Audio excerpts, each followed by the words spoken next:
So here's the radio, 9 inches radio with IPS display on the Toyota Alpha or Toyota CX as someone call it. So you got all the features, your steering control is working, you have external microphone for the better quality. If you have back camera we can connect it, 99% in cases it will work. Also if you have a screen inside the car it will work as well. It will just duplicate the main screen. So you got radio with RDS, you got also CarPlay functionality or Android Auto in this radio.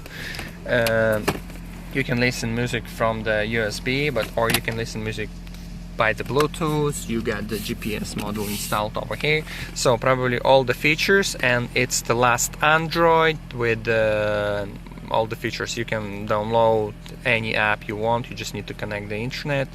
You have also Google Maps navigation. You can download any navigation you like from Play Store. That's it.